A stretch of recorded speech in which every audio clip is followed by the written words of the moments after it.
The bus ride to my parents' house for Thanksgiving was unusually quiet. I chose the window seat, watching the city blur past as other passengers scrolled on their phones or slept.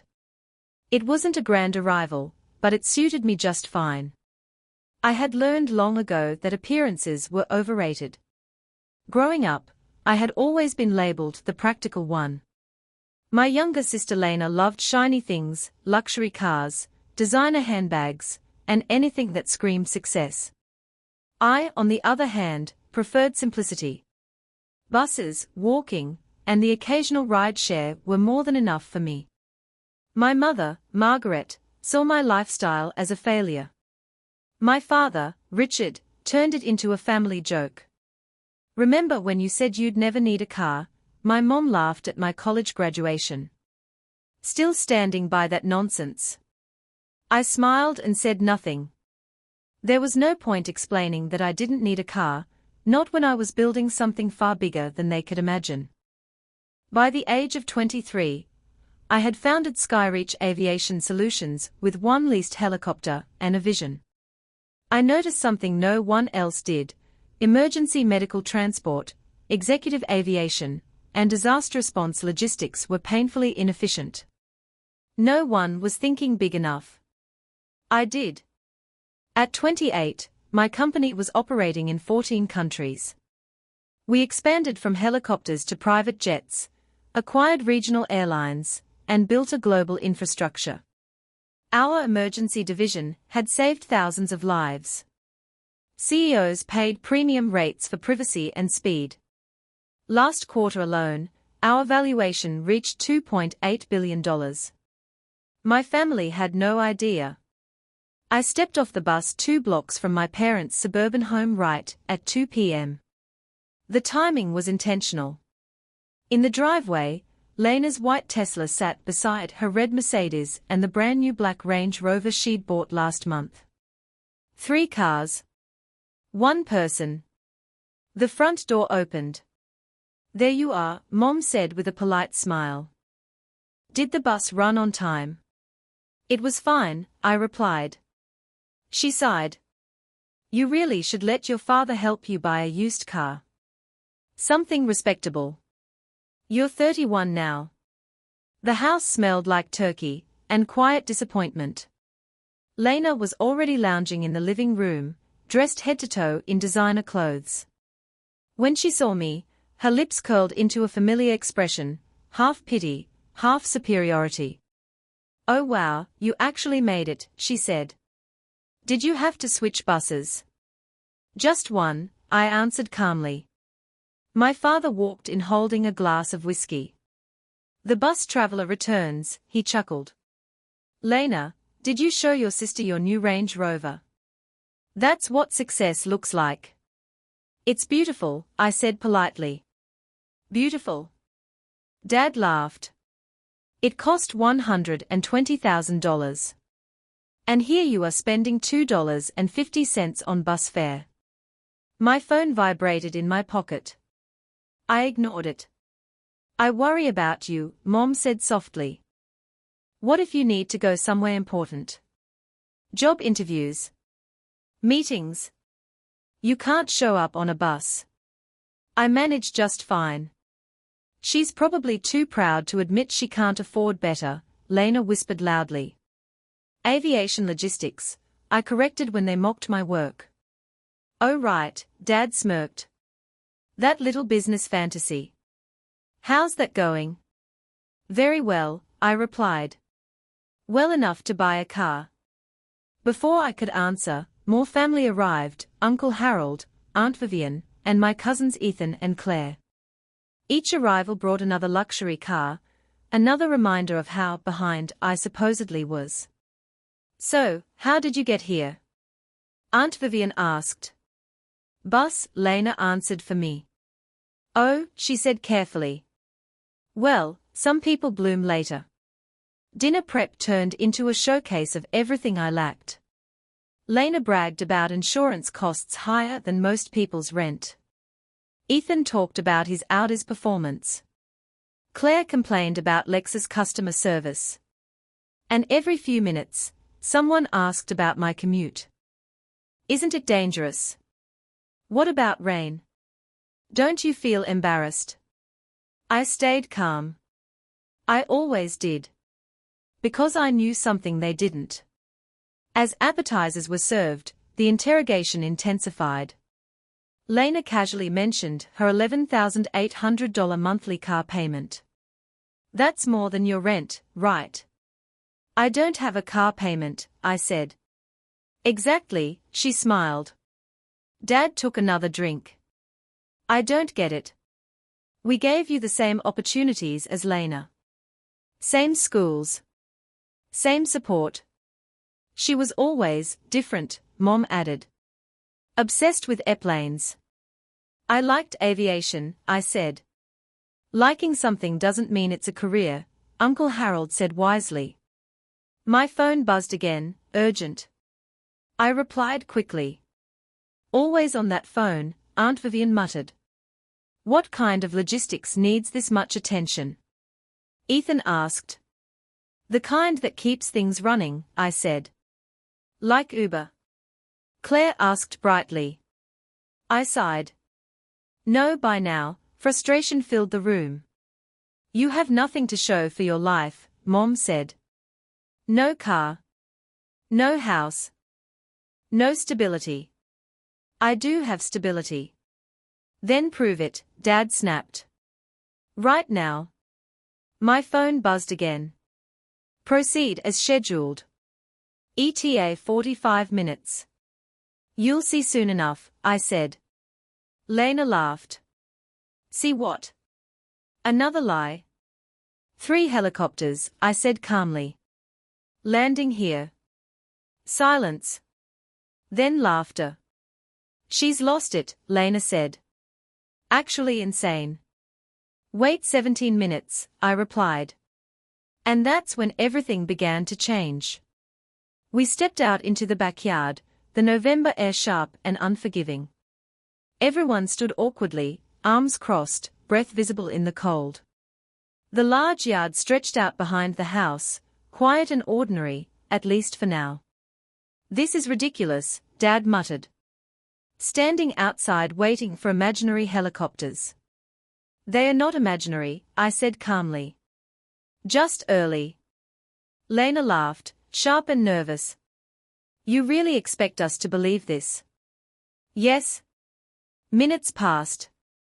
5. Then 8.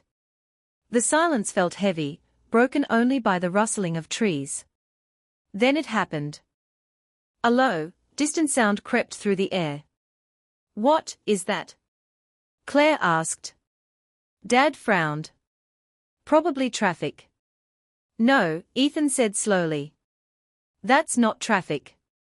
The sound grew louder, deeper, unmistakable. The rhythmic thrum of rotors rolled across the sky, vibrating in my chest. Lena's face went pale. That's just coincidence. Someone flying over. 3 someones, I corrected. We all looked up. 3 sleek black helicopters rose above the tree line, flying in perfect formation. Sunlight reflected off their polished bodies as they descended smoothly toward us. Mom covered her mouth. Oh my God, the rotors whipped the trees into chaos as the helicopters landed one by one, precisely spaced, exactly where I'd planned. The ground trembled beneath our feet. No one spoke. The doors opened. A man in a crisp uniform stepped out and saluted sharply. He said. Captain Reyes. Fleet delivered as requested. All systems operational. I returned the salute. Thank you, Captain. Excellent approach. Yes, Behind him, crew members moved with flawless coordination, performing post-landing checks like clockwork. My family stood frozen. Dad whispered, This isn't real. I turned to them. It's very real. The sound of spinning rotors slowly faded, replaced by stunned silence. Welcome, I said softly, to my world. Shock lingered like fog. Ethan broke it first, staring at his phone. The company. Skyreach Aviation Solutions. It's real. International. Government contracts. Valuation, $2.8 billion. Yes, I said. That's mine. Lena shook her head violently. No. No, that's not possible. I founded it 8 years ago, I continued. One leased helicopter. One plan. A lot of work. Mom's voice trembled. But, you take the bus. I take the bus because I choose to, I replied. It keeps me grounded. Dad staggered back, lowering himself into a chair. You own all of this. Yes. 327 aircraft. 14 countries. Over 2,000 employees. Silence swallowed the yard. And the house. Mom whispered. You said, you own this house. I bought it 3 years ago, I said gently. The bank was about to foreclose. I leased it back to you so you wouldn't lose it. Mom's knees gave out. She sat down hard. You never told us, she sobbed. I tried, I said quietly. You never listened. Lena's mascara streaked down her face. We thought you failed. You decided I failed, I corrected. Because I didn't look successful to you. Captain Reyes approached. Operations needs guidance on the Singapore contract. Proceed with the agreed terms, I said. 95 million over 3 years. Captain Reyes nodded and walked away. 95 million. The number echoed in the stunned silence. You let us believe, Dad started. I let you believe what you already believed, I said. You mocked me. Dismissed me. Never once asked if I was okay. I looked at Lena. 3 cars don't make you successful. Owning the sky does. She couldn't meet my eyes. I'm leaving, I said calmly. Dad looked up in panic. You can't just go. I can, I replied. And I am. Captain Reyes waited respectfully nearby, while crew members prepared the helicopters. But Thanksgiving, Mom began. I spent 2 hours being humiliated, I said. That's enough. Lena stepped forward, crying. We didn't know. You didn't want to know, I said. That's the difference. I watched as crew members carefully packed containers of turkey and side dishes. My team has been flying for 6 hours, I added. They deserve a real meal. Dad stood, shaking. We need to talk. About everything. What's left to say? I asked. You wanted proof. You got it. As I walked toward the helicopter, my phone buzzed again. Messages flooded in. Please come back. We are sorry. We were wrong. I didn't reply. I paused at the door and turned back one last time. I saved this house. I protected your future. And you still believed I was nothing. Mom reached out. Are you coming back? Christmas. I considered it. That depends, I said. Can you love me without measuring me? No one answered. I stepped inside the helicopter. Where to? Captain Reyes asked. Corporate headquarters, I said. Then change of plans. He smiled. Understood. The rotors began to spin. The helicopters lifted off in perfect formation, the sound of their rotors swallowing the silence I'd left behind. As my parents' house shrank beneath us, I didn't feel anger anymore. I felt clarity. Some truths don't need arguments. They need altitude. Inside the cabin, everything was calm. Soft lighting. Smooth leather seats. The quiet confidence of people who knew exactly what they were doing. My people. The crew that had shown up without hesitation, without doubt, without ever questioning whether I belonged where I stood. Change of plans, I told Captain Reyes through the headset. Take us to the Hawaii resort. There was a brief pause, then a smile in his voice. Understood. 3-day weekend. Full pay. Full benefits. And we are bringing Thanksgiving dinner with us. Yes, As we flew over the ocean, my phone buzzed non-stop. Messages from my family poured in, apologies, disbelief, regret. Please come back. We were wrong. We never should have doubted you. I read none of them. Not out of spite, but because some realizations come too late to undo the damage they caused. We landed on the beach just as the sun dipped toward the horizon. Golden light spilled across the sand as the helicopters powered down, resting quietly like loyal sentinels. My crew helped unload the food, laughing, relaxed, grateful. We ate together under the open sky. No judgment. No comparisons. No measuring worth in car payments or square footage. I raised my glass. To family, I said. Captain Reyes lifted his drink. To the kind that actually sees you. That toast meant more to me than anything my parents had ever said. Later, I stood alone for a moment, watching the waves roll in.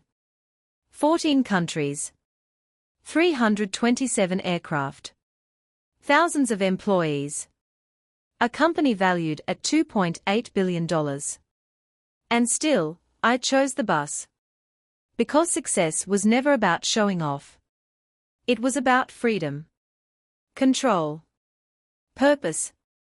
They thought I had nothing because I didn't perform success the way they expected. They counted cars. I built an empire. Sometimes the best revenge isn't proving people wrong to their faces. It's living so well that their doubts collapse under the weight of your reality. I smiled as the sun disappeared into the sea. I didn't need a car. I owned the sky.